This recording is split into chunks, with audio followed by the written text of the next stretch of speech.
В тот год я решила кардинально изменить всю свою жизнь. Нашла вакантное место в аналогичной фирме в другом городе и занялась обменом квартиры. И у меня все получилось. Куда я уехала, знали лишь мама да самая близкая подруга. Приближался Новый год. Раньше я любила этот праздник, запах елки и мандаринов, ожидание волшебства. Раньше, но не тогда.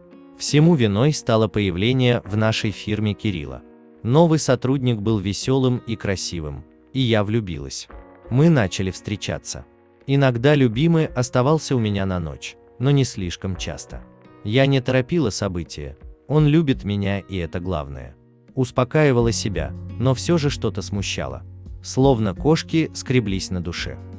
В тот год, накануне всеми любимого зимнего праздника, я тщательно готовилась к встрече. Прикупила себе сногсшибательное ярко-красное белье для романтической ночи, ароматизированных свечей, сварганила изысканный ужин и стала ждать ненаглядного. Он явился раньше назначенного времени. Около 10 часов вечера 31 декабря мы поужинали, а потом Кирилл вдруг засобирался. «Прости, не смогу встречать Новый год с тобой. Заболела мама, не оставлю же я ее одну. Пойми меня, солнышко». Понять-то можно, а вот сидеть одной в квартире, украшенной свечами и гирляндами, ой, как не весело. Всю ночь проревела от обиды.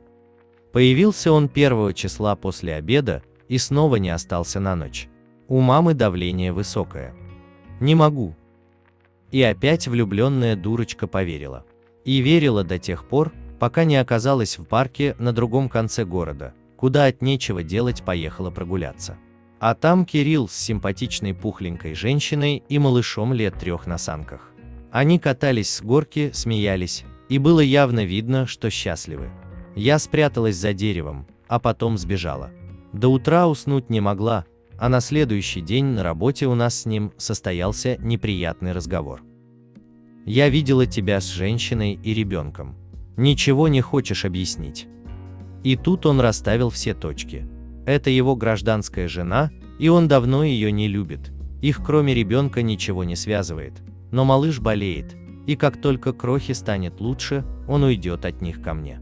И я поверила. А через несколько недель случайно столкнулась с ней в поликлинике. Она пухленькая, потому что беременная. И снова разборки с Милым. Его бегающие глаза и вранье.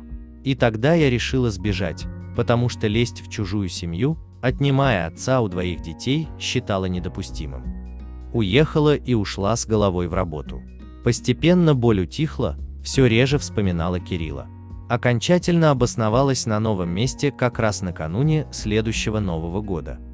Новое место жительства, новая квартира, новая фирма, новый коллектив и нерадующий Новый год, думала я с тоской. Но елку все равно надо поставить, хоть и не очень хочется, но назло всем и себе. Короче, потопала я на рынок. А потом скользкие ступеньки магазина, мой пируэт, скорая помощь и перелом лодыжки в 2 местах со смещением. Осмотр травматолога и вердикт. Необходима операция. Будут ставить спицу. Сказать, что я испытала шок, не сказать ничего. Чужой город, никаких знакомых, и я в больнице. Я позвонила маме, она примчалась в тот же день. Накануне операции я познакомилась с анестезиологом Сергеем Петровичем. Как сейчас помню, в палату вошел мужчина в белом халате. Немногим старше меня. А я лежала и мысленно тряслась от страха. Боялась наркоза. «Что с вами произошло?» Первым делом поинтересовался он. Хотела купить елку к Новому году. Но не вышло. Пробормотала я. Понятно.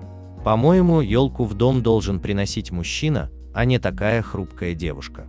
Улыбнулся врач. Согласна.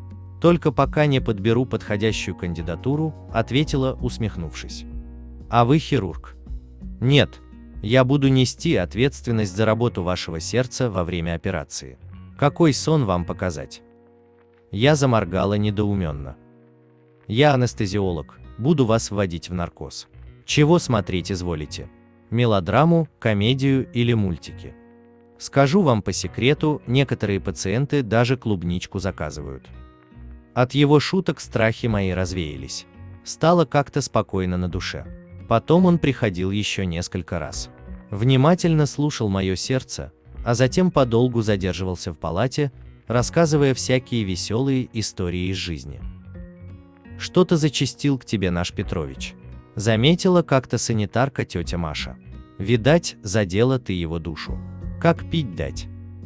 «Что вы такое говорите?» — пролепетала я, чувствуя, что краснею, ведь сама каждый день ждала его прихода с замиранием сердца. Дело молодое. Он уже несколько лет как свободен. Жена ушла к другому, а детишек у них не было. Кстати, до этого ни одной из медсестричек не удалось его закадрить. Улыбнулась старушка. А он такой хороший, умный и заботливый, да и врач от Бога. Его называют у нас сердечных дел доктор. Всегда выслушает пациента, совет даст и денег не возьмет. Так что ты приглядись к нему, деточка. Приглядись. Он особенный. Мама уехала 30 декабря, пообещав вернуться ко мне через пару дней.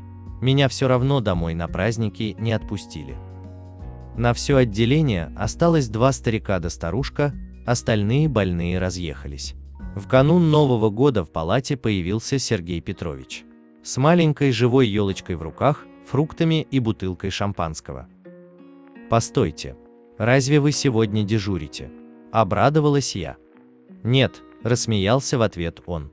«Иначе бы не смог здесь сидеть с вами, да и спиртное было бы под запретом». «Почему вы тогда здесь?» «Ну, скажем так, мне не с кем встречать Новый год, а вам будет грустно и одиноко в палате. Вот я и решил, почему бы нам не отпраздновать вместе». Он лукаво улыбнулся. «Сейчас елку нарядим, и будет все как положено». Сказать по правде, такого веселого праздника у меня еще никогда в жизни не было. Сергей, в тот день мы перешли на «ты». Принес не только зеленую красавицу, но и ноутбук. Мы смотрели почти до утра какие-то передачи по интернету, смеялись, шутили и весело болтали ни о чем. Появилось ощущение, что я знала этого парня всю жизнь. Но сначала был бой курантов. «Ну как?» – загадала желание. «Конечно». «И я тоже», – тихо ответил он, и так посмотрел мне в глаза, что мурашки побежали по коже. Но о нем нельзя говорить вслух, иначе не сбудется. Сейчас, когда прошел год, Сергей признался, что тогда загадал: «Хочу всегда быть рядом с этой женщиной». Что ж, наши желания совпали. И уверена, что чудеса случаются, а мечты, задуманные в эту волшебную ночь, сбываются. Ведь мы с Сережей через полгода поженились, счастливы и ждем появления на свет наследника. Кстати, сердечных дел доктора по-прежнему обожают все его пациентки. Но я не ревную, уверена, что он не предаст. Ведь пока не родился сын, мое сердце стучит только для него.